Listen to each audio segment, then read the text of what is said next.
Assalamualaikum warahmatullahi wabarakatuh. Waalaikumsalam warahmatullahi wabarakatuh. Terima kasih Bapak Ibu yang sudah hadir pada kesempatan pagi ini. Sebelumnya saya mohon maaf menyita waktu Bapak Ibu semua karena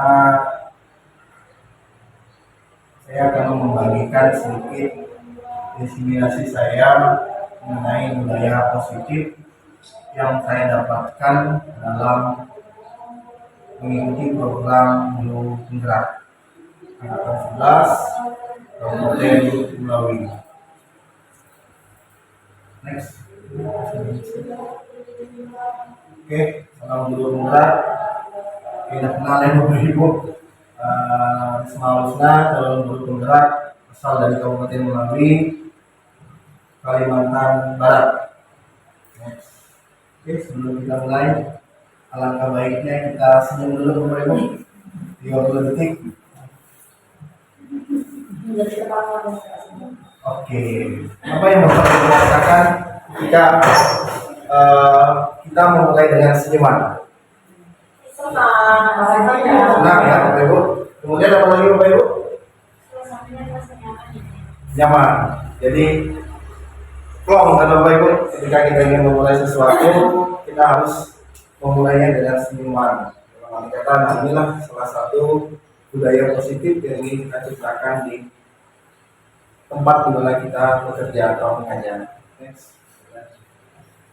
Oke, sebelum kita memulai teman-teman hari ini, alangkah baiknya kita membuka dulu dengan sebuah kesepakatan agar apa yang kita lakukan hari ini berjalan dengan baik sesuai dengan kesepakatan kita.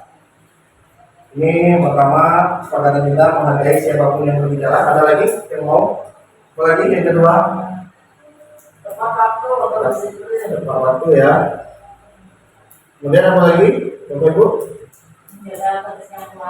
Menjaga kebersihan. Menjaga kebersihan. Ada lagi? Lagi agar pembelajaran kita atau pertemuan kita hari ini bermakna, tentu kita harus untuk mencapainya, tentu kita harus sepakati dulu. Boleh makan nggak Bapak Ibu? Ikhlas? Boleh ya.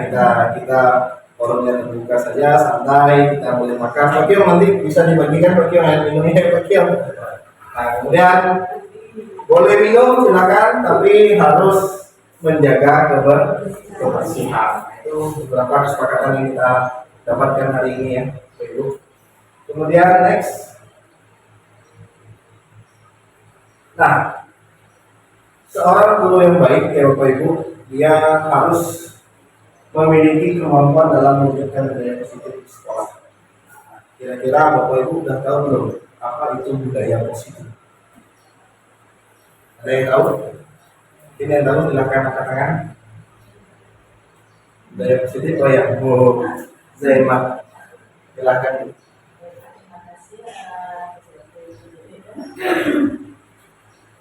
Budaya positif mungkin maksudnya di sini ketika kita sebagai seorang guru harus menggunakan hal-hal yang sikap atau perilaku yang positif dan dapat mendatangkan aura atau semangat bagi peserta didik kita.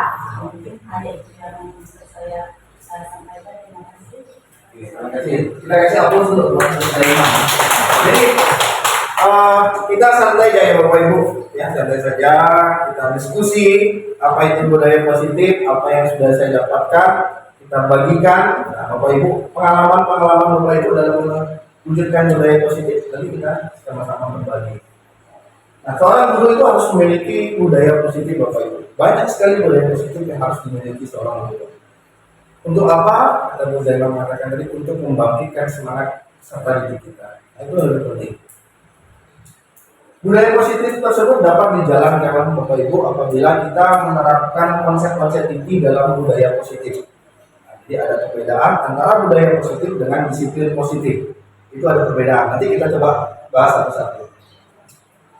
Apa saja sih konsep-konsep inti yang ada di dalam budaya positif?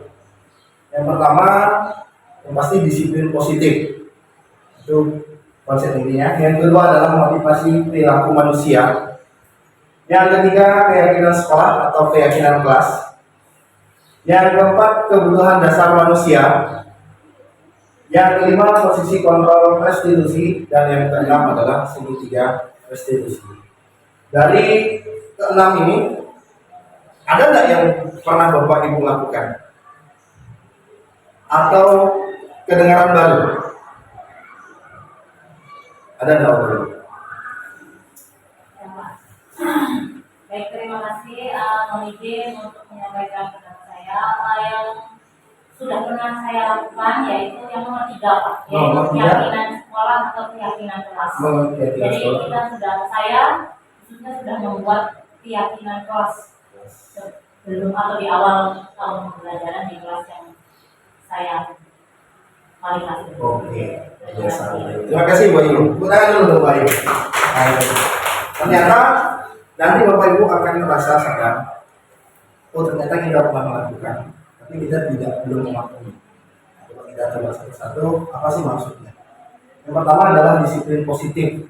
Apa itu disiplin positif? Berbeda dengan budaya positif.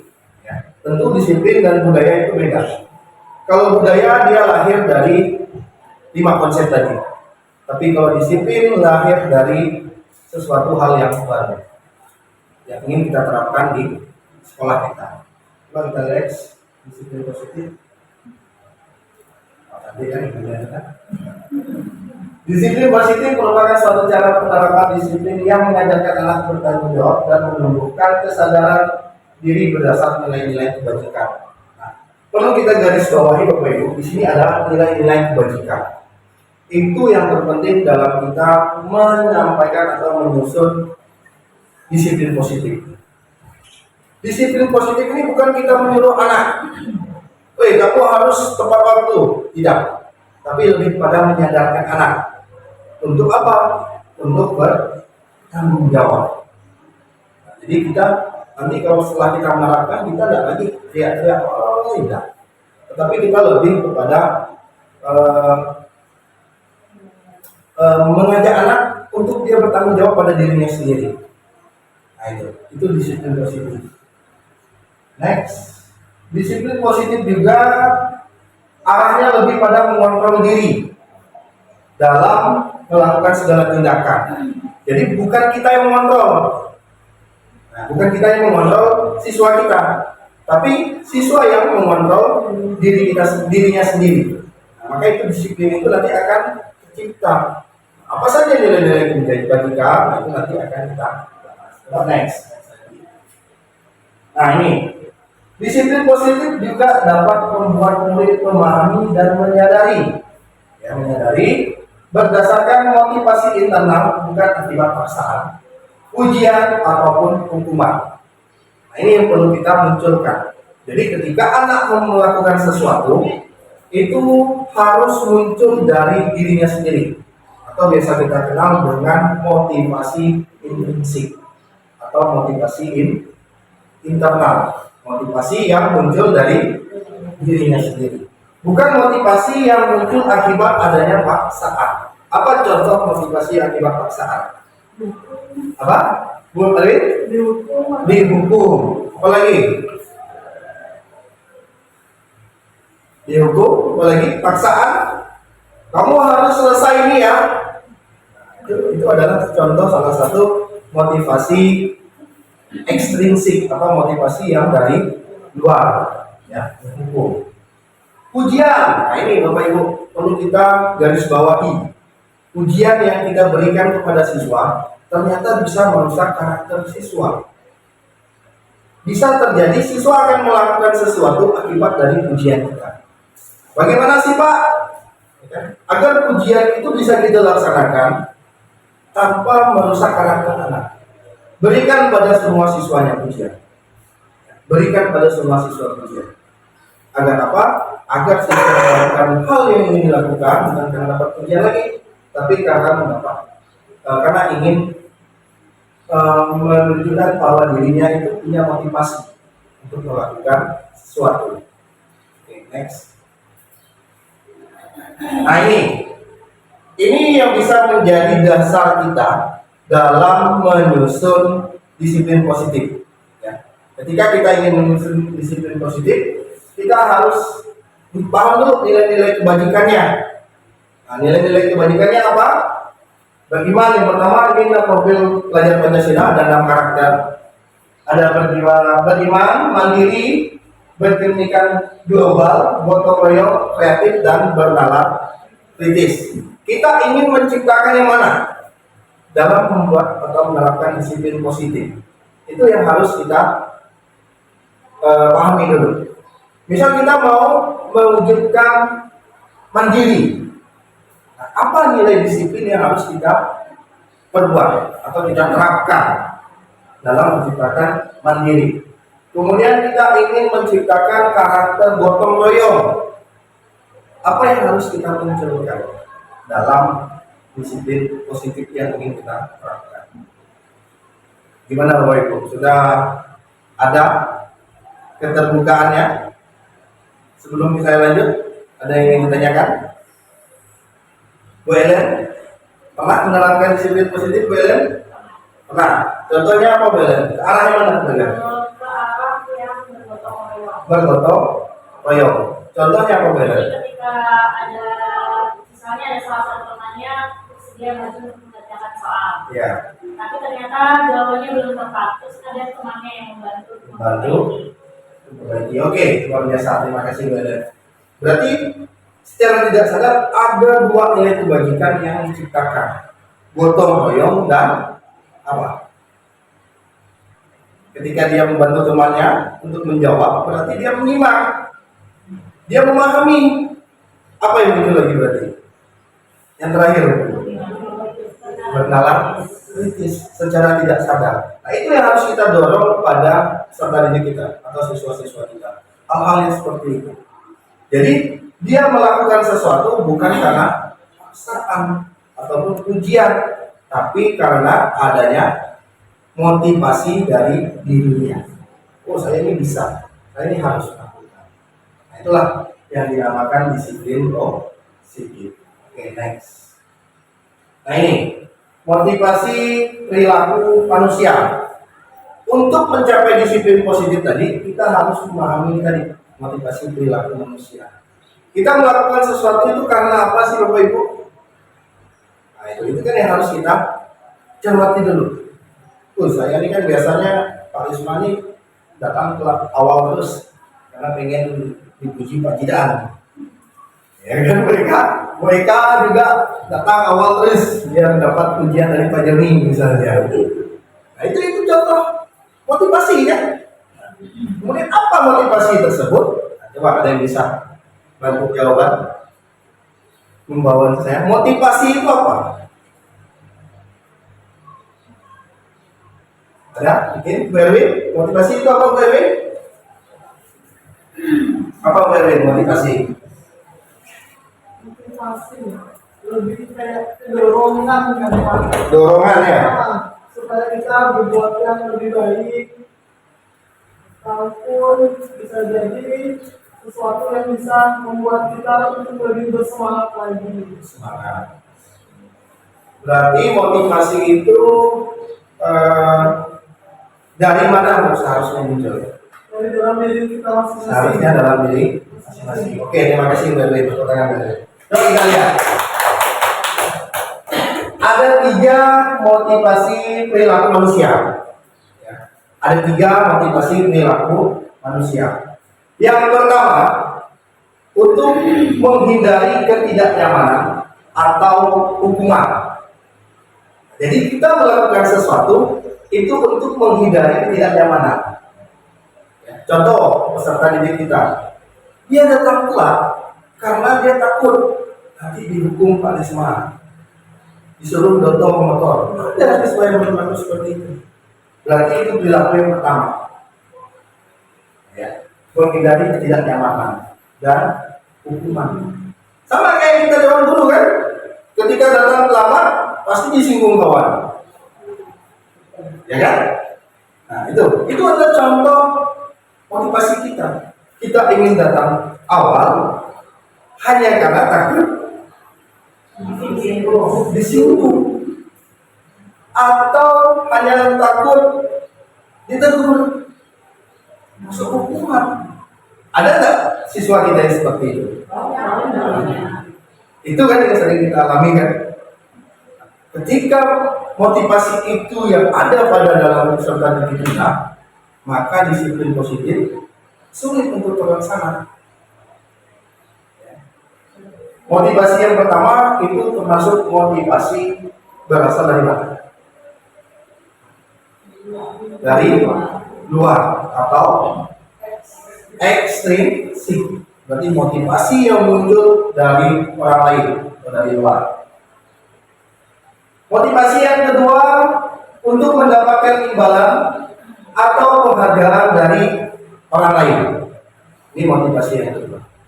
Kita melakukan sesuatu supaya kita, agar kita itu mendapat sesuatu, penghargaan. Apa contoh penghargaan?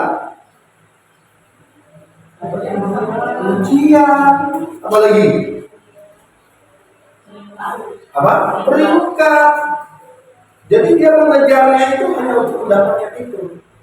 Sehingga yang kita takutkan apa ketika siswa yang memiliki perilaku yang ketiga, yang kedua, yang kita takutkan apa? Takutnya dia menunjukkan nilai-nilai karakter profil belajar Pancasila. Contoh apa? Apa tuh? Tidak jujur, ya kan? Tidak jujur. Kemudian apa lagi? Curang, menghalalkan segala cara. Itu adalah contoh motivasi yang atau perbuatan yang muncul akibat kita selalu memberikan penghargaan kepada siswa. Wah, ini pengen lebih maju nih, biar nanti aku bisa dikatakan orang hebat. Akibat atau mendapatkan imbalan atau penghargaan. Dan yang ketiga, motivasi perilaku yang ketiga adalah untuk menjadi orang yang mereka inginkan dan menghargai diri sendiri dengan nilai-nilai yang mereka percaya. Perilaku yang ketiga inilah yang harusnya dimiliki oleh kita sebagai pendidik maupun siswa anak sebagai peserta didik. Kita melakukan itu karena kita ini seorang guru. Apa nilai-nilai yang ada pada guru? Apa dia? Ada contoh. Kita melakukan sesuatu, kita tidak terlambat. Kita ingin menjadi contoh. Itu nilai pada diri kita. Gimana kalau siswa? Jadi jangan heran kalau ada siswa baju dikeluarkan atau rambut gondrong, sedangkan dia memberi contoh, itu guru melakukan hal yang sama, melakukan hal tersebut. Ini saya lakukan Bapak Ibu 2 tahun yang lalu. Boleh tanya atau boleh lihat. Saya sekolah selalu menggunakan sendal. Dulu sepatu saya simpan di sekolah. Ketika saya mendapat tanggung jawab menjadi kesiswaan, saya merasa ini bukan contoh yang harus saya berikan kepada peserta didik. Nah, itu muncul karena kesadaran diri saya. Nah, itu yang harus kita harapkan. Ketika kita masuk kelas misalnya, apa yang harus kita contohkan kepada Bapak Ibu siswa dulu? Itu yang pertama. Makanya saya pernah buat status dan itu menjadi kontroversi teman-teman. Saya buat status di hari guru jangan jadi guru. Apa maksudnya jangan jadi guru? Jangan jadi guru yang tidak mau belajar, yang tidak mau mengupgrade diri, yang itu saja, yang tidak mau merecycle model pembelajaran. Jangan. Kita guru bukan belajar sampai kuliah saja dapat pekerjaan selesai, tapi kita guru belajar sepanjang Ya. Agar apa? Agar muncul motivasi perilaku yang ketiga itu tadi. Menghargai pekerjaan kita sebagai guru. Menjadi orang yang mereka inginkan. Gimana perasaan Bapak Ibu ketika siswa melihat kita ini sosok seorang yang menginspirasi bagi mereka, ya kan? Inspirasi bagi mereka, tentu sangat menyenangkan ya Bapak Ibu, luar biasa. Kalau dulu saya paling bangga siswa takut dengan saya, ternyata salah. Mereka takut dengan saya karena mereka takut motivasi yang pertama, bukan kemauan. Maka sekarang saya pribadi sudah belajar mencoba terus bagaimana siswa itu tidak takut lagi dengan saya, tapi terbuka dengan saya dalam menyelesaikan permasalahan mereka. Itu yang perlu kita terapkan. Inilah 3 motivasi perilaku manusia. Kira-kira ya, jujur saja, Bapak Ibu yang mana? Ayo, yang mana? Kalau Pak Kio, yang mana Pak Kio? Dari ketiga itu Ya, yang ketiga itu. Motivasi yang muncul dari Pak Kio. kalau saya sendiri yang ketiga itu dari itu nomor 3 Nomor 3. untuk menjadi orang yang mereka inginkan dan apa yang diri. Jadi kita harus menghargai diri kita sendiri untuk diri kita sendiri baru orang. Bapak Ibu mantap luar biasa. Kalau Bapak Ibu yang lain yang selama ini Bapak Ibu lakukan, ya, yang selama ini bukan karena setelah melihat ini ya Bapak Ibu, yang setelah ini Bapak lakukan, motivasi yang mana? Mereka, coba mereka. Baik, terima kasih. Mungkin sebelum mengikuti ini ya Pak Risma, saya jujur, mungkin saya yang pertama untuk menghindari ketidaknyamanan dan hukuman. Kenyamanan, oke. Ya. Nah itu adalah tidak salah, tidak salah Bapak Ibu. Kenapa? Karena yang memang itu motivasi dari kita, ya kan, untuk melakukan itu motivasi dari kita. Maka kita harus apa? Harus belajar. Banyak yang dulu ya bisa ya kan. Ya, saya bahkan dulu motivasi saya itu nomor 2. Jelas, saya tidak menutup tidak itu. Saya melakukan sesuatu karena ingin dipuji. Wih keren mau Pak Risma, ya kan? Ketika saya tidak dipuji saya akan marah, memberontak. Saya ada kerja capek-capek, ya kan? Tapi tidak dihargai. Tapi itu tidak bisa kita munculkan. Ketika tidak dihargai, itulah nilai yang harus kita ubahkan. Itulah hal-hal yang harus kita ubah dalam diri kita. Kritik yang membangun silakan, tidak masalah. Itu nanti akan menjadi motivasi yang ketiga. Sampai di sini sudah pengen ya mengubah diri ya Bapak Ibu. Nah itu. Oke, next. Nah ini yang sudah salah satu konsep yang sudah yang akhir-akhir ini ya akhir-akhir ini saya katakan sudah mulai kita biasakan, walaupun belum paham gimana sih alurnya untuk menciptakan keyakinan sekolah atau keyakinan kelas. Ini bermula dari apa dulu?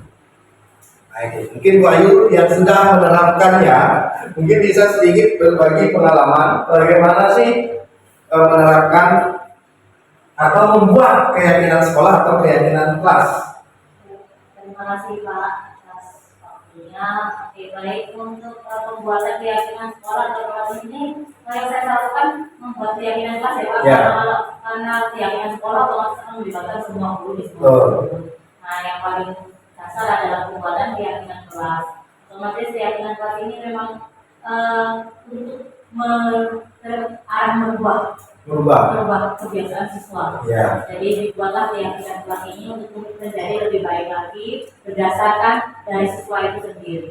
apa saja yang mereka ingin yakini ke depannya nanti seperti itu Pak. Jadi dari semua siswa itu diminta satu-satu apa sih yang mereka mau untuk kelas ini, Ya. diri mereka sendiri, Ah. kemudian dikumpulkan, terus kita pilih satu-satu yang mana yang sama. Jadi Oh. setelah kita tarik benang yang mana yang akan menjadi keyakinan saya. Oke, terima kasih. Luar biasa banyak. Tepuk tangan dulu. Pertanyaannya, apa beda keyakinan kelas dan peraturan? Ada yang bisa jawab? Oke, Ibu. Silakan. Terima kasih Pak. Kalau keyakinan kelas itu kedua belah pihak saling melengkapi antara guru dan siswa, dan seluruh siswa ikut menyampaikan keyakinannya. Oke. Tapi kalau peraturan itu sepihak hanya dari pihak sekolah atau guru saja. Terima kasih. Oke, luar biasa. Benar Bapak Ibu? Aturan itu dibuat dari satu pihak saja. Biasanya aturan itu dibuat oleh siapa? Kalau di kelas, guru atau wali kelas. Oke, baik anak-anak, ini pertemuan pertama kita. Ada aturan yang harus kalian turuti dalam kelas saya. Tidak boleh tidur, misalnya kan? Boleh apa lagi? Tidak boleh ribut. Tidak boleh ribut. Yang tidak mengerjakan PR, Pungut sampah. itu sampah. Itu peraturan. Kalau keyakinan, dimulailah dari apa? Positif ya Pak. Hal-hal yang positif. Dimulai dari menyatukan dulu, mengumpulkan kesepakatan. Menyatukan dulu pendapat peserta didik. Apa sih yang diinginkan peserta didik untuk 1 tahun ke depan atau untuk 1 semester? Bahkan kalau guru, kalau saya kan nggak wali kelas ya, saya guru bidang studi. Untuk mencapai tujuan pembelajaran, nah itu apa yang harus kita sepakati dulu? Contoh, saya ada materi tentang diskusi. Saya menggunakan metode pembelajaran diskusi. Tentu metode pembelajaran diskusi itu tidak sama keyakinannya dengan misalnya studi kasus atau problem based learning misalnya, tidak sama. Kenapa? Karena tujuannya beda. Kalau based learning mungkin tujuannya siswa dapat apa? Misalnya memecahkan masalah. Gimana caranya memecahkan masalah? Mereka sepakati. Kalau diskusi, apa yang perlu ditingkatkan? Kolaborasi, kerjasama. Bagaimana? Dibuatlah dulu keyakinan-keyakinan. Dibuatkan dulu kesepahaman. Nanti setelah dibuat, seperti kata Bu Ayu katakan, dikumpulkan. Yang bahasanya satu, dijadikan satu. Dari mana kita menjadikan satu? Dari nilai-nilai kebajikan. Misal, tidak boleh terlambat, misalnya tidak boleh terlambat. Tadi. Kemudian tepat waktu. Ini kan dua makna yang sama. Apa intinya? Disiplin. Disiplin. Apalagi menjaga menjaga kebersihan. Jangan membuang sampah sembarangan. Ya kan? Janganlah kalau menjaga masih sama. Dilarang mencoret meja. Ya kan? Meja. Coret meja.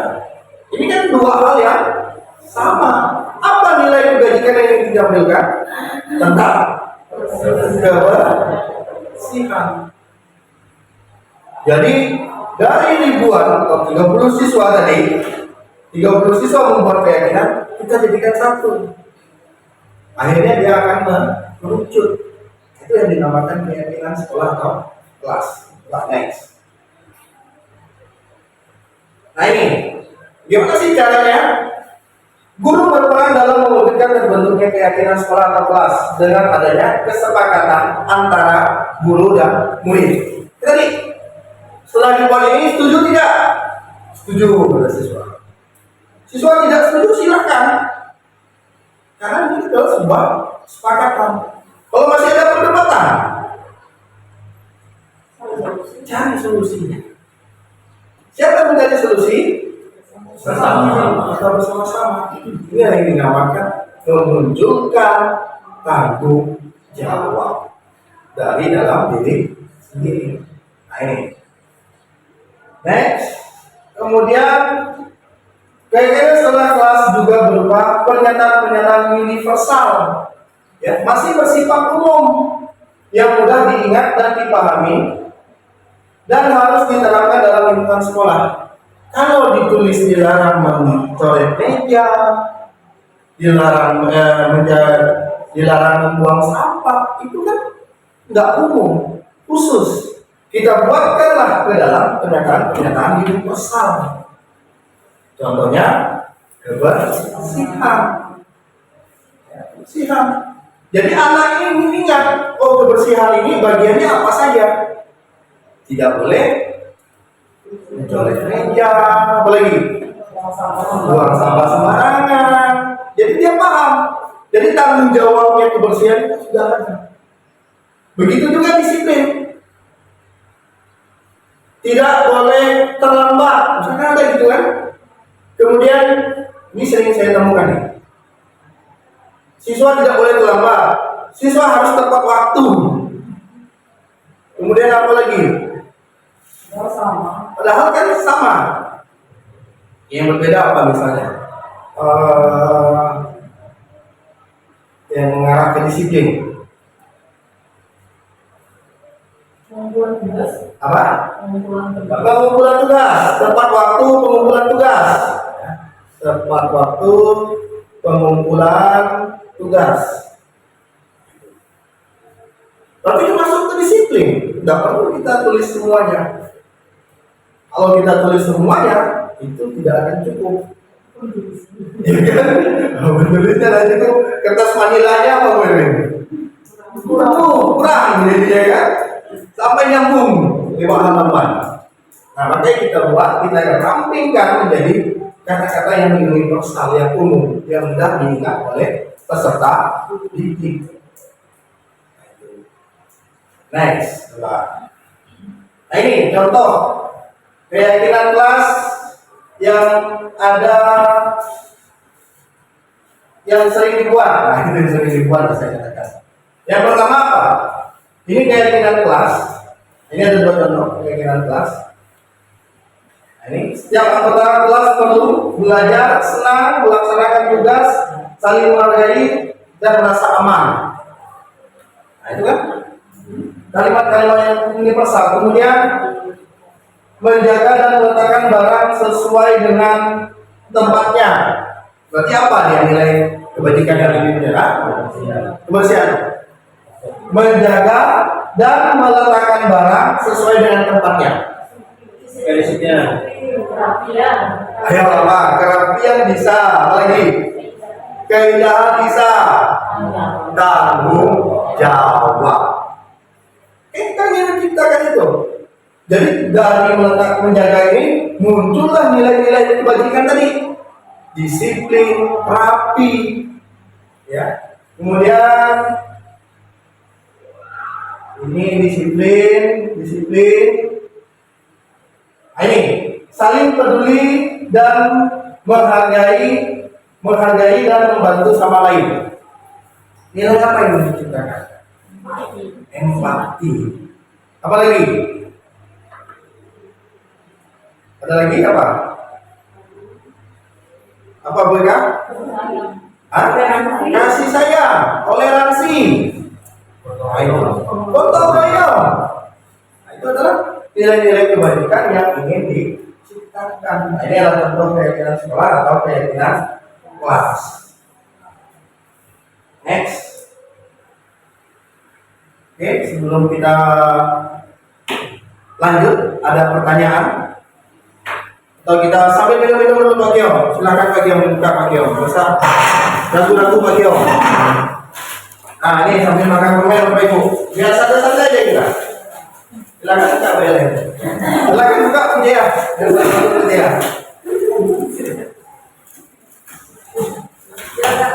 Biar tak kantuk. Kita stretching dulu boleh? Boleh. Stretchingnya, ayo saya bisa mainin stretching. Oh, ayo nih biasanya banyak stretchingnya nih. Boleh lah. Boleh lah ya, oke, maju ke depan Bu. Oke, tahan dulu ayo. Oke. Jadi Pak Ayu. Ya, semuanya silakan berdiri. Ibu dan mungkin stretching Pak. Oke, silakan Bu. Berarti kita kali ini karena bertepatan dengan ulang tahun kemerdekaan Republik Indonesia, jadi stretchingnya agak sedikit susah nih Pak. Ya, jadi supaya kita selalu mencintai negara kita, susah gampang sih. Jadi saya juga ingin mengingatkan kepada Bapak Ibu tentang budaya kita, lagu kebangsaan Indonesia.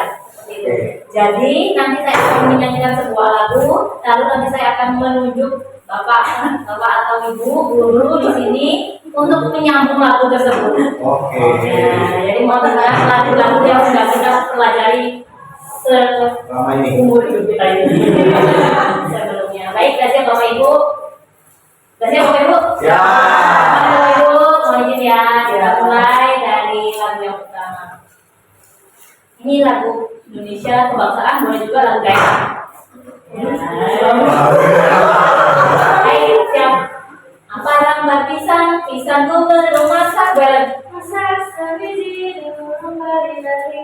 Masak sebiji kembali lagi. Oke, tenang terus.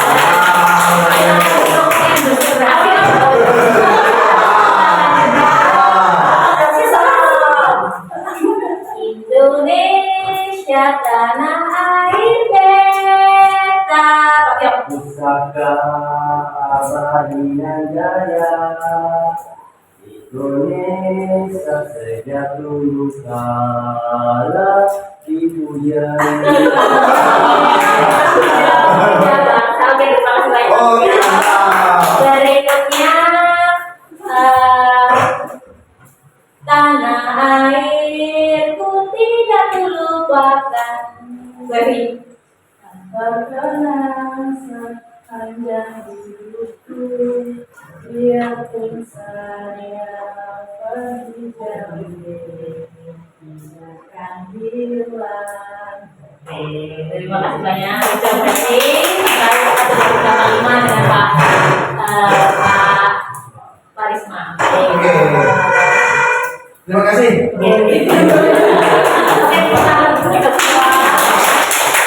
Ambil minum nggak apa-apa ya Bapak Ibu? Saya juga mau minum boleh nggak Pak Gio? Boleh nggak Pak Gio? Guru-gurunya hebat semua dari sini. Tahu dari ketua. Boleh nih, stretchingnya boleh yang di sini nanti. Kalau jangan kita orang apa? Kalau sekarang kan mana? Undang-undang nggak berapa? Pancasila Kan bisa nyanyi. Kita lihat. Kita udah lanjut. Next. Selanjutnya yang sebuah pernyataan. Ketika seorang murid melakukan sesuatu perbuatan yang bertentangan dengan nilai-nilai kebajikan atau melanggar peraturan, hal itu sebenarnya dikarenakan mereka gagal memenuhi keputusan dasar mereka. Jadi kita tidak semena-mena ya Bapak Ibu dalam melihat siswa ketika mereka melakukan kesalahan. Nah, dari pernyataan ini mungkin ada satu orang, apa sih maksudnya? Maksud dari sebuah pernyataan ini? Oke, Bu Zaima. Silakan Bu, langsung ngomong saja Bu. Terima kasih. Kalau dalam kita sebagai guru kan kadang kita melihat ada anak yang mungkin salah satunya tidak menyelesaikan tugas atau terlambat dan lain sebagainya, ya. Ketika hal itu dia lakukan, ya, Apalagi misalnya kalau anak itu memang jarang sekali untuk melakukan tersebut ya. Mungkin kita berpikir kita tidak langsung kamu terlambat dan sebagainya dan bertanya seperti itu, tapi seharusnya kita itu bertanya dengan apa namanya, dengan bahasa yang tidak menghukum atau menyalahkan anak tersebut, tapi kita apa sebab yang pertama apa kendala itu. Kita kan terkadang kita tidak tahu apakah ada masalah keluarga atau masalah yang lain pribadinya atau gimana, kita tidak tahu. Kadang kan yang nama masalah itu sekarang datangnya tiba-tiba dan lain sebagainya. Oke, itu kan dulu. Oke, mungkin bisa di next. Kita lihat ada 5 kebutuhan dasar manusia. Kita, ya Bapak Ibu, siswa sebagai manusia itu punya kebutuhan dasar.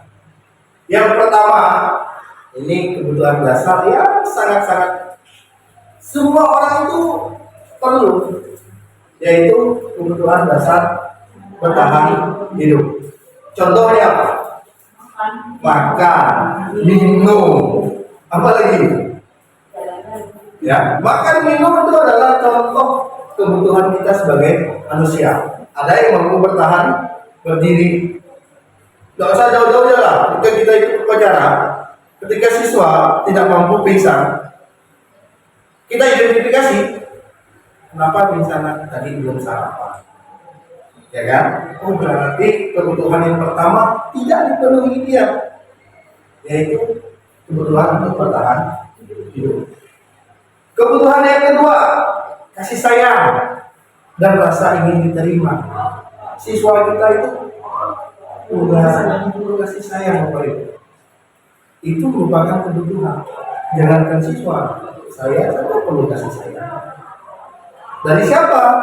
Dari istri, dari mama, dari bapak. Ya kan?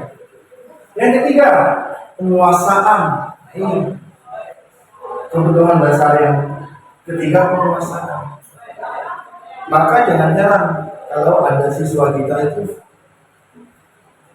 yang bertindak seperti jagoan, karena dia ingin memenuhi yang ketiga ini, penguasaan.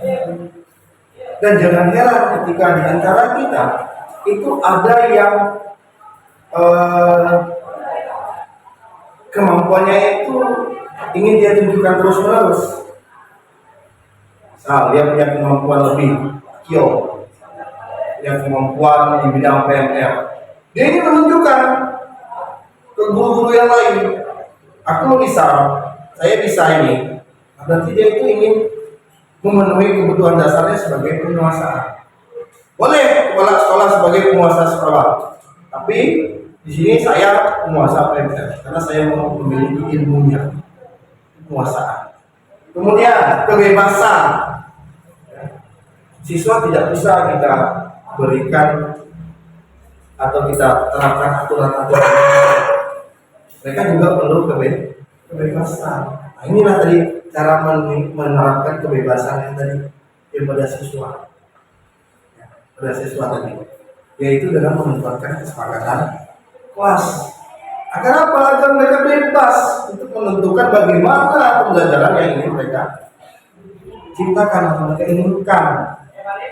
Nah, kemudian kesenangan.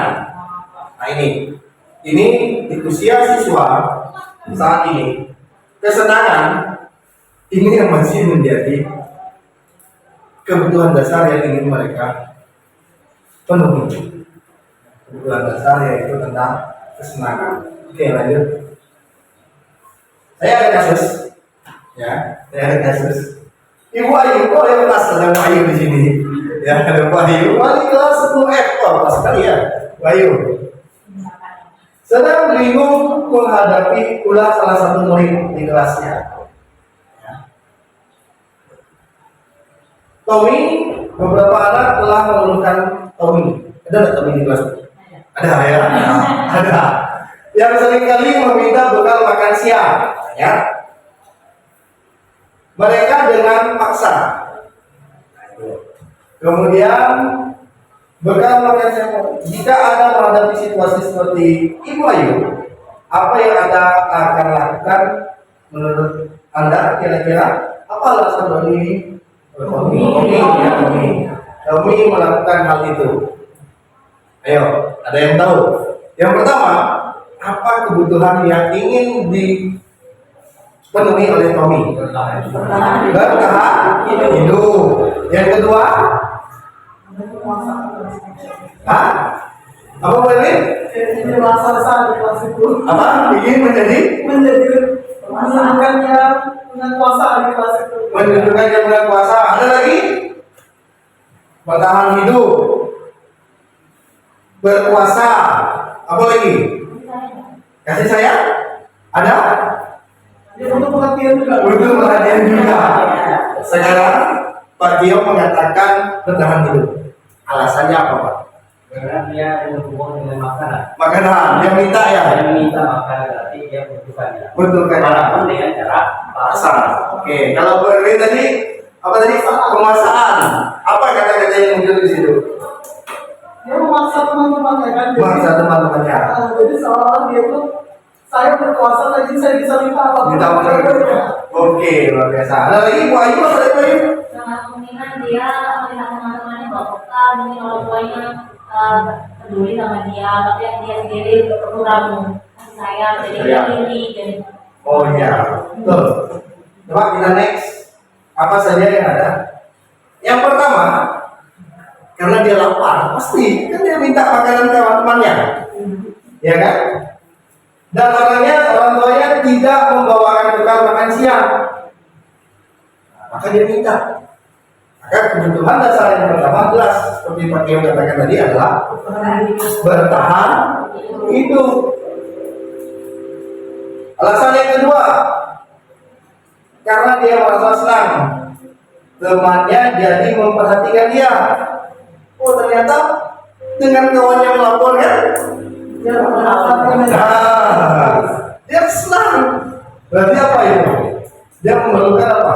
Kasih sayang. Jadi gurunya manggil dia, ternyata ada siswa yang berpikiran seperti itu. Ya kan? Terus saya di jalan dipanggil oleh Pak Ismani, buat belah dulu Pak. Saya jalan dipanggil nama Ayu sepertinya. Iya, Ayu kan?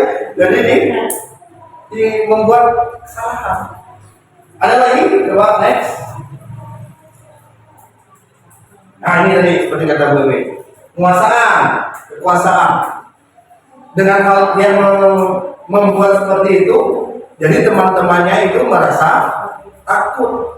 Ya, merasa takut dengan apa yang dia lakukan. Maka sebetulnya Tommy sedang berusaha memenuhi kebutuhan dasarnya akan kekuasaan. Ada lagi? Keempat tuh, ternyata masuk semua kebutuhan dasarnya. Apa? Kebebasan. Karena dia merasa bosan dengan bekal makanan yang dibawa ibunya dari rumah, karena ibunya selalu membawa bekal yang sama. Seperti itu, ya kan? Telur ceplok, mie goreng ke mie goreng, ya kan? Bosan dia. Mereka punya temannya bervariasi. Iya, variasi. Ada yang goreng, sosis, diambil punya temannya. Nah itu kan berarti dia pengen kebebasan.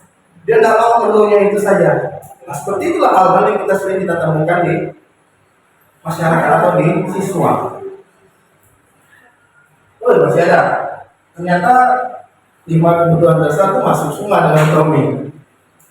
Karena dia melakukan iseng saja dan dia menikmati ekspresi wajah teman-temannya yang kesal karena diambil makanannya, dan menurut dia ekspresi teman-temannya itu lucu. Ya kan? Kalau diambil misalnya punya pelen, saya ambil makanannya. Ih, body smile, ya kan? Lucu kan? Senang kan melihat kawannya seperti itu. Ternyata banyak kebutuhan dasarnya, dan kebutuhan dasar itu tidak selalu harus kita justifikasi sebagai sebuah kesalahan. Itu yang terpenting, ya, karena memang kebutuhan dasarnya melakukan hal seperti itu. Oke, next. Nah ini, oke, dari 5 kebutuhan dasar, mungkin ada yang masih bingung. Manusia Berwin aman. Jadi kita paham ya Bapak Ibu. Jadi kebutuhan dasarnya itu yang pertama bertahan hidup. Yang kedua tadi apa? Kasih sayang. Yang ketiga penguasaan. Yang keempat kebebasan. Dan yang kelima kesenangan. Nah, kira-kira selama ini ketika Bapak Ibu menghadapi sebuah masalah dengan siswa, yang mana banyak terjadi? Yang kebutuhan dasar yang mana? Kebebasan, kasih sayang, ada lagi? Penguasaan ya, kasih sayang. Ada lagi? Kesenangan. Hampir ada semuanya ya. Hampir ada semuanya. Tapi yang jarang itu kebutuhan dasar. Kalau dari dengan siswa, kalau saya sih jarang menemukan itu. Kecuali kalau yang makanan ini saya belum pernah dapat kasus seperti itu. Nah, coba kita lihat bagaimana caranya kita mengatasi kebutuhan dasar tersebut. Posisi kita sebagai guru. Bagaimana kita untuk ternyata setelah kita identifikasi, ternyata murid ini melakukan hal itu. Bagaimana kita bertindak? Nah, cara kita bertindak masuklah ke dalam posisi kontrol restitusi. Ada apa saja posisi kontrol restitusi? Ada 5. Yang pertama, guru sebagai penghukum, itu posisi kita. Jadi tidak salah kalau guru menghukum, karena memang posisi kita. Tapi tepat atau tidak? Nah, itu pertanyaannya. Tepat atau tidak sebagai penghukum? Kemudian guru sebagai pembuat merasa bersalah. Yang ketiga, guru sebagai teman dan guru sebagai pemantau. Nah, itu adalah posisi 5 posisi kontrol. Nah, saya ada sedikit video tentang ini. Nanti Bapak Ibu merefleksikan apa yang selama ini kita lakukan, ya, apa yang selama ini kita lakukan.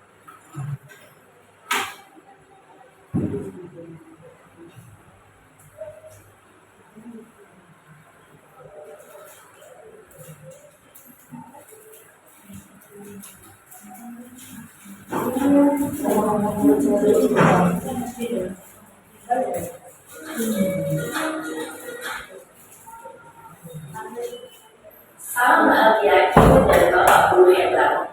Dalam penerapan disiplin positif restitusi, salah satu program yang dikembangkan adalah 5 posisi kontrol. 5 posisi kontrol dalam restitusi adalah proses perjalanan seorang pendidik agar dapat mengenali dirinya. Pada video kali ini, kita akan membahas tentang 5 posisi kontrol yang dikembangkan oleh gaya dosen dan contoh penerapannya. Ya, ini tadi yang saya katakan posisi kontrol. Saya mau ambil contoh. Di sekolah.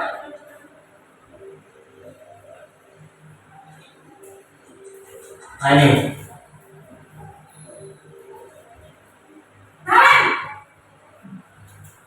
Sini kamu. Mereka Selalu terlambat. Kamu deh pasti terlambat. Saya Apa? Apa coba? Alasan kamu apa lagi? Kapan sih kamu tidak terlambat? Malas sekali kamu jadi apa? saya Dasar malas. Yang kapok-kapok sih kamu. Sudah berapa kali terlambat? Sana, kamu boleh lakukan basket 2 kali. Oke. Kira-kira apa posisi ibu guru tadi? Hukum. Dari mana kita tahu ibu hukum? Hanya siswa. Dan satu lagi, ciri-ciri penghukum itu kata kasarnya, nadanya itu masih tinggi. Ini biasa Pak Risma nih kata mereka. Mereka sendiri, ya kan? Apakah tepat seperti itu? Ya, pertanyaannya, apakah tepat? Nah, itu. Jadi kita lihat kalau di sini tadi mengatakan kamu terus terlambat, tidak ada orang lain. Siswa yang memberikan alasan tidak didengarkan. Dan yang paling nampak dari kasus ini kita lihat bahwa hukuman yang diberikan itu tidak sama dengan kesalahan yang diperbuat. Tidak sama dengan kesalahan yang diperbuat. Tadi disuruh apa hukumannya? Keliling lapangan. Nah, itu. Kita lihat yang kedua, posisi kontrol yang kedua.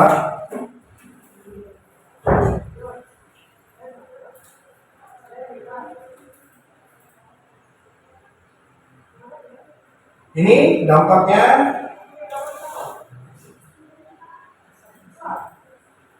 ini contoh adegan membuat merasa bersalah. Kamu kenapa terlambat lagi, nak? Ya Tuhan, Naren. Kamu senang ya bikin ibu susah ya? Nanti ibu yang ditegur bapak kelas sekolahnya. Disangka ibu tidak bisa membina kamu. Duh, gimana ini? Maaf, Bu. Duh, Gusti Naren. Kamu suka ya kalau ibu ditegur bapak kepala sekolah? Terus, sekarang ibu harus tulis apa yang ibu absen?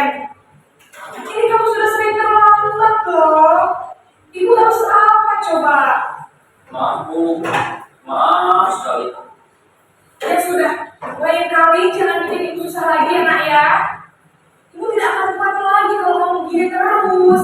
Jadi saya jangan aja kalau ibu. Nah, tidak ada hukuman yang tercipta, ya kan? Tidak ada hukuman yang tercipta. Tapi si anak ini diperlakukan seperti dialah yang salah. Nah, ini juga posisi kontrol kita. Ini sering seperti ini. Pernah hukuman ini? Pernah ya? Gimana nanti bapak dipanggil Pak Jizani gimana? Ya kan? Kamu pakai ini terus. Pernah nggak seperti itu Bu Ellen? Pernah ya? Pak Gio pernah nggak? Pernah. Nah, itu. Kita lihat ini yang ketiga.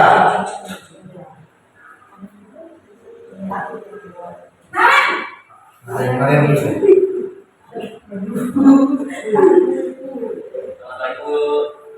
Wah, sudah jam berapa ini nak? Nah. Iya saya. Iya, Bu. Habis ibu saya membawakan saya, Bu. Kamu malah menyalahkan ibu kamu. Kok terlambat sih? Iya, Bu. Saya memang terlambat bangun tadi. Jadi, biar Bu saya lari kencang, tetap jalan kencang, Bu.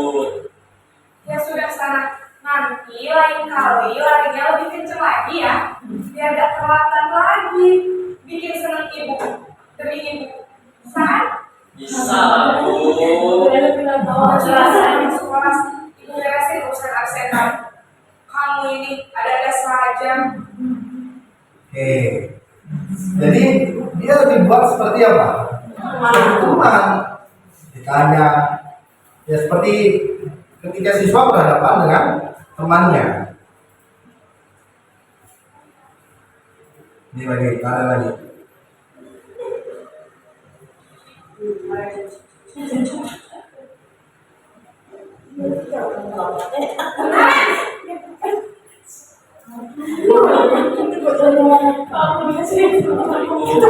Nah, apa peraturan sekolah kita tentang jam berapa kita harus masuk sekolah, nak? Kita harus di sekolah, Bu. Iya betul. Sekarang sudah jam 7.20. Kalian sudah tahu konsekuensinya jika terlambat hadir. Paham Bu, saya harus dengan kelas pas jam istirahat selama 20 menit. Ya benar, konsekuensinya demikian. Jadi nanti jam 9.30 pas istirahat, kamu harus tinggal di kelas, kerjakan tugas tambahan untuk ketinggalan kamu, ya? Baik Bu. Nah itu sebagai apa? Mantau atau manajer?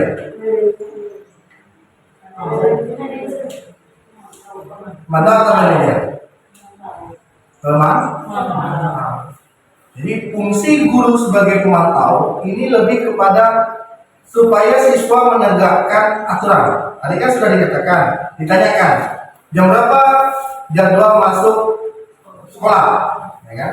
Kemudian lainnya menjawab pukul 7. Nah, jadi guru kita sebagai posisi kontrol ini mengajak siswa untuk menaati keyakinan atau kesepakatan yang sudah kita sepakati kemarin.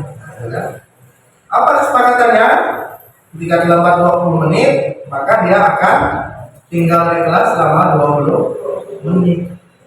Nah itu. Posisi pemantau mengandalkan penghitungan atau data untuk mengontrol murid. Guru mengarahkan murid berdasarkan peraturan dan konsekuensi. Seorang pemantau menunjukkan bahasa tubuh dan ekspresi wajah yang datar dan cenderung formal. Nah, ini tadi kan dikatakan bahwa posisi pemantau ini mengarahkan serta didik atau siswa untuk menaati aturan. Jadi tidak perlu kita teriak, "PDN, kau lambat, keliling 20 menit," tidak. Tapi kita menegakkan atau menerapkan aturan yang sudah disepakati. Ini yang terakhir.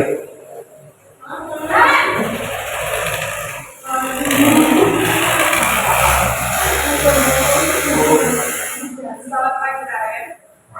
Maaf Bu, saya terlambat. Iya, sekolah masuknya jam 7, sekarang sudah jam 7.20. Jadi sekarang bagaimana ini, Karen? Maaf Bu, saya lupa setel alarm saya semalam. Baiklah, menurut kamu, keyakinan sekolah yang mana yang perlu kamu tingkatkan? Menghargai diri sendiri dan orang lain mungkin ya Bu. Jadi, apakah Naren meyakini prinsip saling menghormati tersebut? Iya Bu, saya meyakininya. Apakah Naren bersedia memperbaiki masalah keterlambatan ini? Bersedia Bu. Bagaimana kamu akan memperbaiki masalah keterlambatan ini? Saya akan coba untuk tidak lupa menyetel alarm saya Bu. Baik, kalau Naren lupa menyetel alarm di rumah, ada orang yang kira-kira bisa bantu mengingatkan tidak?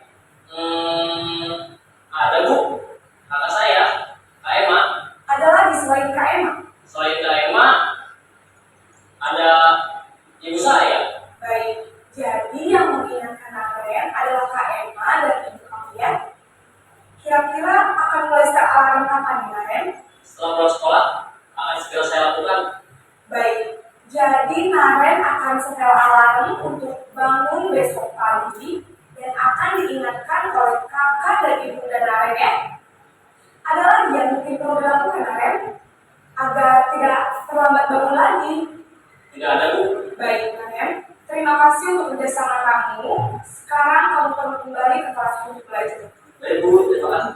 Nah, ini sebagai manajer. Apa? Dari manajer yang sebagai manajer apa yang kira-kira muncul sekali perbedaan yang lain? Penggunaan bahasa, kemudian kesepakatan atau menggali kesadaran siswa untuk mencari solusi atas permasalahannya. Nah, itulah yang dari posisi kontrol tadi. Nah, dari 5 kasus ini tadi, kan Bapak sudah boleh lihat apa perbedaan dari masing-masing 5 posisi kontrol ini. Ayo, ada yang bisa Bapak Ibu bantu saya kita menyimpulkan dari guru sebagai penghukum, guru sebagai manajer, guru membuat bersama. Apa sih perbedaannya? Ada yang tahu nggak Bapak Ibu apa perbedaannya? Pak Kio? Yang jelas kalau untuk perbedaan jelas semua dari kelima ini semuanya pasti punya cara masing-masing, dan cara masing-masing itu pasti cara penerapannya juga berbeda, dan hasilnya juga sama-sama tujuannya ke kebaikan. Kebaikan juga. Seharusnya kita memiliki yang mana Pak Kio? Yang harus kita terapkan Yang harus kita terapkan sebagai apa? guru sebagai Dari kasus tadi. ya. Dari kasus tadi. Dari pilihan nomor 5 aja. Ya, dari 5 ini kita sebagai guru, posisi kita ini sebagai apa nanti? Posisi kontrol kita ketika menghadapi masalah yang tadi kan masalahnya siswa datang terlambat. Itu di posisi yang mana? Kita sebagai contoh. Nah, dari ini pertanyaan. Oke, nomor 4. Nomor 4 sebagai pemantau. Sebagai pemantau. Kalau Bu Eka sebagai apa Bu Eka? Sebagai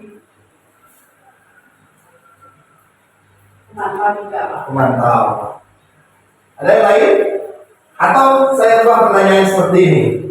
Ya. Ketika menghadapi masalah seperti ini, masalah ini sering pasti kita menghadapi semua. Selama ini posisi mana yang Bapak Ibu lakukan? Oke. Posisi apa yang selama ini Bapak Ibu lakukan sebelum melihat video tadi? Baik, terima kasih Pak. Selama ini saya selama 10 tahun ya Pak ya. Ya. Ada 9 tahun, 10 tahun, sampai 10 tahun sebelum mengikuti ini tadi, sebelum mengetahui ini tadi, Ya. saya menerapkan nomor 2 Pak. Nomor 2. Iya. Guru sebagai pembuat merasa bersalah. Oke. Tapi setelah mengetahui ini, Iya. kedepannya saya akan berubah ke nomor 5. Menerima sebagai manajer. Ada lagi? Oke, Pak Gio. Kalau selama ini yang saya terapkan itu nomor 3, guru sebagai teman. Biasanya kalau saya menghukum tuh saya sama guru dulu sampai kita ajarkan biar merasa siswa itu nggak dendam. Oke. Sebagai teman. Ada lagi Bu Epi? Bu Epi, saya mau dengar soal Bu Epi ini. Oke. Bagaimana Bu Epi selama ini? Yang pertama tuh sebagai teman. Ya. Bisa jadi sebagai pendukung. Hukum. Setelah itu nanti menjadi paling tim atau masalah Ya. membuat sesuatu bersama-sama. Masalah. Ada tuh nanti baru pemantau. Pemantau. Sebelum yang sampai ke manajer, dulu yang sampai Boleh. dia gimana cara dia harus Belum. Jadi kalau selama ini ya Bu Epi, kan Bu Epi udah sering lah dapat kasus ya siswa terlambat. Bu Epi melakukan guru yang seperti apa dalam menyelesaikan masalah itu? Dari 3 ini. Jadi kalau mau hukum sih, Menghukum ya. Nah itu wajar loh Pak Ibu. Hal yang wajar ya, hukum. Sekarang kita lihat dampaknya. Next. Ini nampak ya? Saya gagal Pak ya. Oh ya. Saya gagal. Ini kita harus ingat dulu, ketika kita menangani sesuatu permasalahan, kita ingin menuju apa? Menuju identitas gagal atau identitas berhasil. Kalau kita ingin ada 3 ya, identitas gagal, identitas berhasil, atau identitas berhasil atau sukses. Tujuan kita ingat dulu. Kalau kita mau menciptakan identitas gagal, maka kita melakukan 2 itu tadi, penghukum dan merasa bersalah. Kita lihat, guru berbuat, menunjuk-nunjuk, menyakiti, menyindir. Tadi kan seperti yang dikatakan pada Naren tadi, kamu ini membentak. Kemudian guru berkata, kalau kamu tidak melakukannya, awas, rasakan. Itu guru berkata. Kemudian hasilnya apa? Memberontak, ya, menyalahkan orang lain, kan? Berbohong. Itu hasil yang dihasilkan oleh anak. Bisa jadi dia memberontak karena dia pengen memenuhi kebutuhan dasarnya itu tadi, kekuasaan. Oh, kalau hadapi Pak Kiong itu santai, memberontak dia. Itu hasil kalau kita menghukum. Kemudian dia akan berbohong. Kamu ini lambat terus dapat, tadi pas saya ini bocor ban di jalan. Padahal dia bukan melakukan hal itu. Kemudian kita lihat ini, murid berkata, biarkan saja nanti marah-marah, selesai juga, ya kan? Seperti itu lagi kan? Besoknya seperti itu lagi, mulai lagi, karena kita menerapkan posisi sebagai penghukum, karena dia akan berdampak pada saat itu saja, dan dampak pada murid, dia akan mengulangi kesalahan. Berarti gagal dalam kita memberikan tanggung jawab kepada murid. Begitu juga membuat rasa bersalah. Kita berceramah, nanti kalau kamu lambat bapak nih kena marah kelas sekolah.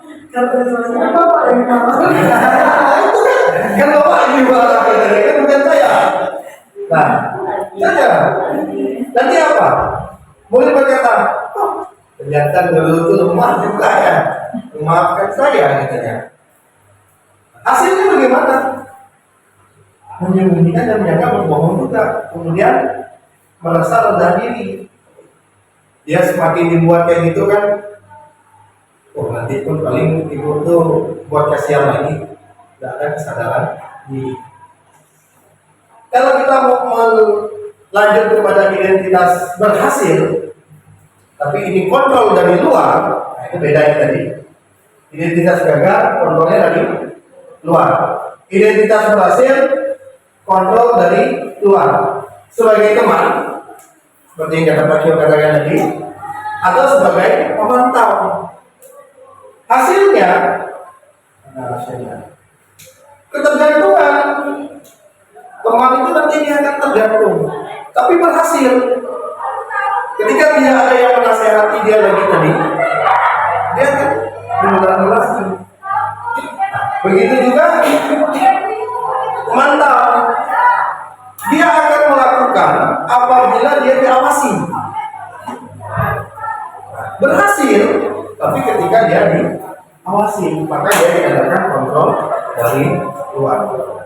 Makanya sebaiknya kita sebagai guru harus memiliki posisi kontrol diri sebagai manajer. Kenapa? Sebagai manajer, karena kita menumbuhkan apa tadi? Menumbuhkan semangat atau menumbuhkan motivasi siswanya. Tadi kan kita lihat kenapa kamu terlambat, bangun kesiangan dulu. Kira-kira apa sih nilai-nilai yang kamu langgar, nilai kepentingan yang kamu langgar? Saya melanggar nilai apa tadi? Saling menghargai, kan? Tidak menghargai diri sendiri. Kemudian gurunya apa? Tidak menghukum, tapi memberikan solusi. Ya, memberikan solusi bagaimana caranya dia tidak mengulangi kesalahan. Jadi dia memperbaiki kesalahannya itu dari diri sendiri, bukan dari orang lain. Nah itu bedanya posisi kontrol sebagai manajer. Nah, sampai di sini ada pertanyaan? Ada pertanyaan? Tidak, belum ada ya. Next.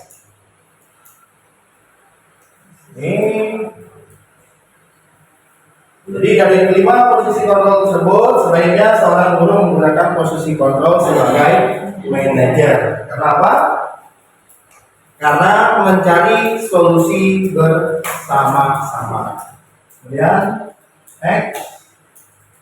Sebagai manajer, guru dapat berbuat sesuatu bersama murid, mempersilahkan murid bertanggung jawab dan mendukung murid agar menemukan solusi. Nah ini tadi pentingnya posisi kita sebagai manajer. Jadi kita bersama-sama murid, kemudian menjawab apa kebutuhan murid, ya, mencari solusi atas permasalahan itu tadi. Next. Selain itu, posisi manajer mengatur pada restitusi yang dapat menjadikan posisi sebagai manajer bagi dirinya sendiri. Jadi dia menjadi kontrol dirinya sendiri. Jadi kontrol dirinya itu muncul akibat dirinya, bukan akibat orang lain. Nah ini. Ada pertanyaan sebelumnya mengenai posisi kontrol? Ini yang terakhir materi kita. Segitiga restitusi. Ya. Apa itu segitiga restitusi? Pernah mendengar kata ini, Bapak Ibu? Baru ya, segitiga restitusi. Segitiga restitusi ini adalah tahapan, ya, tahapan dalam kita menyelesaikan sebuah permasalahan. Kalau Bapak Ibu tahu penggadaian, tahu kan? Mengatasi masalah tanpa masalah. Kalau saya mengatakan segitiga restitusi mengatasi masalah, kalau segitiga restitusi ini mengatasi masalah dengan solusi. Jadi kita menciptakan solusi bersama. Jadi bukan kita yang memberi siswa ini solusi, tapi siswalah yang menciptakan solusi bagi dirinya. Inilah yang namanya segitiga restitusi. Apa saja tahapan dalam segitiga restitusi? Ini seperti segitiga ya Bapak Ibu. Yang pertama adalah menstabilkan identitas. Ya, menstabilkan identitas. Yang kedua, validasi tindakan yang salah. Dan yang ketiga, menanyakan keyakinan. Nah, coba next. Kita lihat satu-satu. Apa itu menstabilkan identitas? Kita kan ketika misalnya ada anak lain, langsung kita justif nih. Apa nih lain ini? Apakah seperti itu? Tidak. Kita stabilkan dulu dia. Kita tenangkan dulu dia agar dia ingin terbuka untuk kita. Misalnya dia kelahi, dah sabar dia dulu, tenang dulu kan, relax misalnya kan, barulah kita masuk ke dalam permasalahannya. Kenapa? Gitu kan? Tadi kelahi, itu Pak dia ini. Gimana tadi biar dia tidak merasa tertekan salah? Kita carilah kata-kata yang seolah-olah bukan hanya dia yang melakukan, tapi kita sebagai guru juga pernah melakukan. Misalnya terlambat, ini ngomong ini terlambat terus. Ini Pak saya nggak lihat. Bukan cuma kamu lihat terlambat kok. Kan? Bapak dulu juga SMA tiap hari terlambat. Tapi loh, tidak bagus untuk kita. Nah, kan? Jadi kita stabilkan dulu agar dia tenang, ya, agar dia mau bercerita. Ya. Membuat bagian dari proses pembelajaran yang nantinya akan menggeser identitas gagal ke identitas sukses. Kemudian next, ini tadi kata-kata yang mungkin bisa kita lakukan, tapi ini tergantung situasi atau intinya. Yang pertama, berbuat salah itu adalah hal manusiawi. Jelas Bapak Ibu. Tidak ada manusia yang tidak berbuat salah, tapi bagaimana kita mengontrol dirinya. Kemudian tidak ada manusia yang sempurna. Ini adalah beberapa kata-kata yang bisa kita lontarkan kepada siswa ketika kita menstabilkan identitas. Nah, Bapak Ibu tidak tertarik untuk mencari tahu siapa yang benar dan salah, mari kita sama-sama mencari solusi. Itu adalah beberapa kata yang bisa kita ajukan ke anak. Ya. Tapi tergantung suasana lagi Bapak Ibu. Bagaimana kita membawanya. Next. Kemudian validasi tindakan yang salah. Validasi tindakan yang salah dilakukan berdasarkan prinsip bahwa perilaku berupaya memenuhi kebutuhan tertentu tadi. Nah itu tadi. Jadi kita validasi. Kenapa sih kamu buat seperti itu tadi? Itulah Pak. Saya tadi Pak diejek ini itu. Kita validasi tindakannya. Nah, kemudian yang next. Nah, kan kamu punya pasti punya alasan kenapa kamu melakukannya. Itu adalah beberapa pertanyaan. Kemudian apa yang penting bagi kamu? Dengan dia membuat kesalahan itu apa pentingnya bagi dirinya? Jadi kita yakinkan dulu kesalahannya itu tadi. Kamu boleh tetap berusaha menjaga sikap itu, tapi tambahan sikap yang lain yang baru. Jadi di segi dia membuat kesalahan, dia membuat lagi hal-hal yang baik. Kemudian apakah kamu belajar cara lain untuk mendapat yang kamu butuhkan tanpa harus memukul? Misalnya seperti itu. Jadi kita validasi dulu tindakannya. Kemudian next, nih menanyakan keyakinan. Setelah dia cerita panjang lebar, kita tanyakan keyakinan apa sih yang sudah kamu langgar tadi? Ya. Oh ya Pak, ternyata saya ini sudah tidak menghargai orang lain. Saya merasa bersalah Pak. Tapi akhirnya dia mengakui, menyadari. Dan ketika dia sudah menyadari, disitulah kita mencari solusi bersama-sama. Kan kamu udah tahu salah nih, misalnya tadi terlambat. Kamu udah tahu tadi terlambat. Kira-kira bagaimana lah supaya kamu tidak terlambat? Kan muncul pertanyaan seperti itu. Akhirnya siswa itu menjawab tadi, oh mungkin Pak, nanti saya bisa hidupkan alarm Pak, biar saya tidak terlambat. Atau nanti mungkin saya bisa apa lagi? Minta orang membangunkan. Itu beberapa contoh cara kita meyakinkan. Akhirnya apa? Kesepakatan yang muncul itu lahir dari anak, bukan kita yang meminta, tapi anak yang membuat kesepakatan itu tadi. Membuat kesepakatan itu. Ini ada contoh. Oh ya, next dulu keyakinan. Nah ini apa yang nilai-nilai yang di sekolah? Kemudian nilai-nilai apa yang telah kita sepakati? Kelas ideal seperti apa itu? Kamu ingin jadi anak seperti apa? Nah, itu beberapa pertanyaan-pertanyaan yang bisa kita ajukan dalam menanyakan keyakinan. Maka nanti dia akan menjawab dengan sendirinya.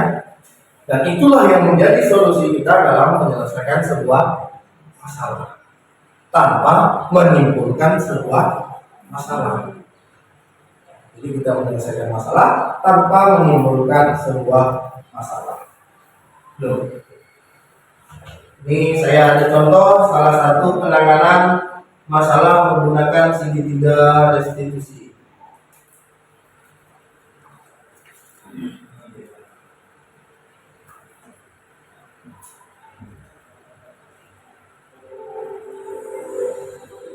Dia masih juga kurang tahunya karena cuma ini Ya, ada. Nah, ini contoh kasus yang pernah saya tangani.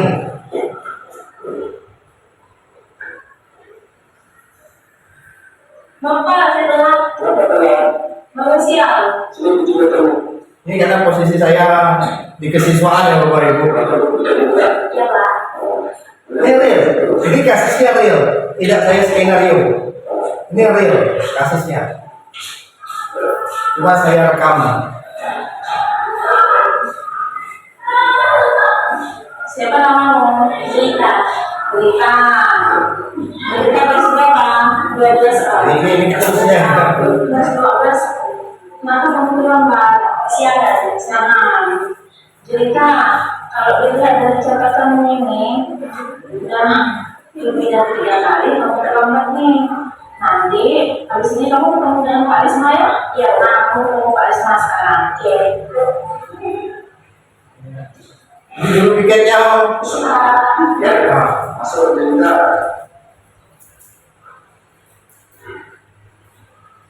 denda Ya. nah tadi Masih kita tenangkan dulu ceritanya. ada saudara tadi ini buat apa? Nah ini.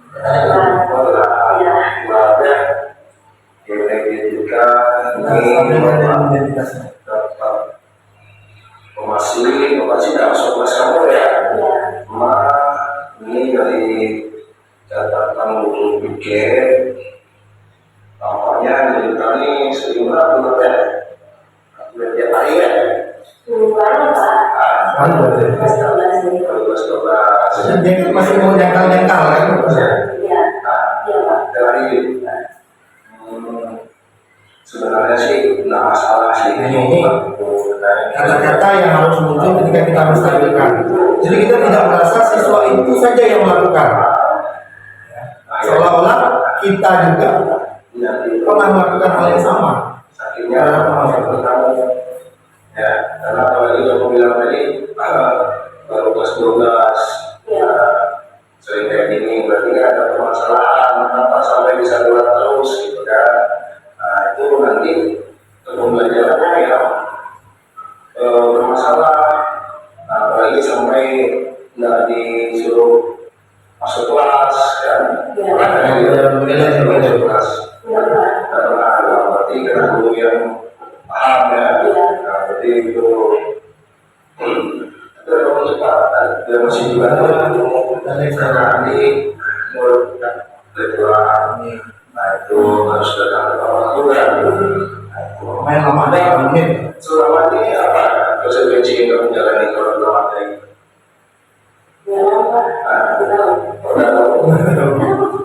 Ya kamu nggak ada skenario berarti.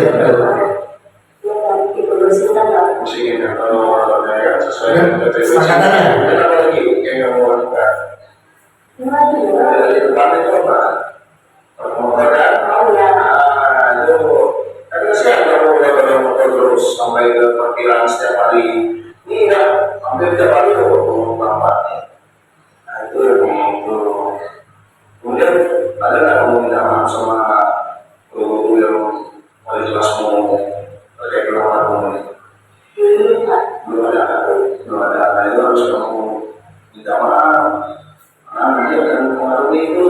Mempengaruhi nilai kamu. Kalau itu bukan kelas 12. Kan, mau kapan nggak kan? Itu apa? Itu apa? Wali kelasmu.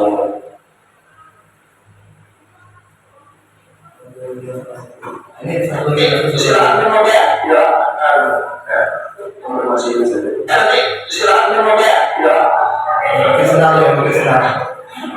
Jadi saya tolong dia Bapak Ibu bertiga diskusi. Bapak Ibu mungkin kenal lah dia. Bilang. Aku merasa boleh. Dia belum tahu apa-apa. Saya langsung tolong. Jadi dia bingung Bapak Ibu.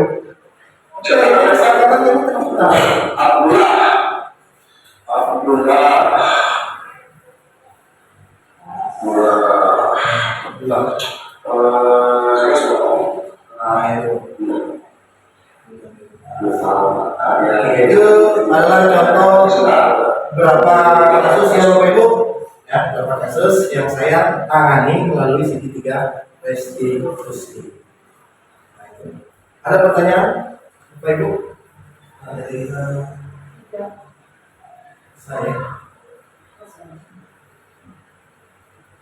Ayo, ini tadi seperti yang saya katakan. Ada pertanyaan? Kalau tidak ada pertanyaan, sekarang saya bertanya.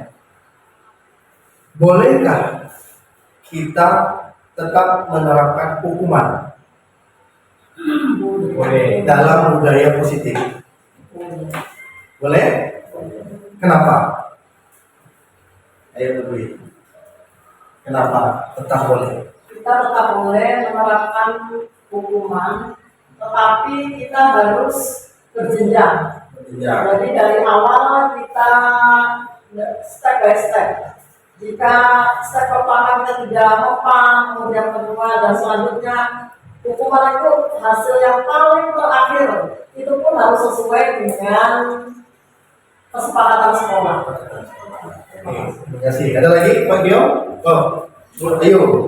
Nah, kalau menurut saya sebaiknya hukuman itu ditiadakan dan diganti dengan konsekuensi.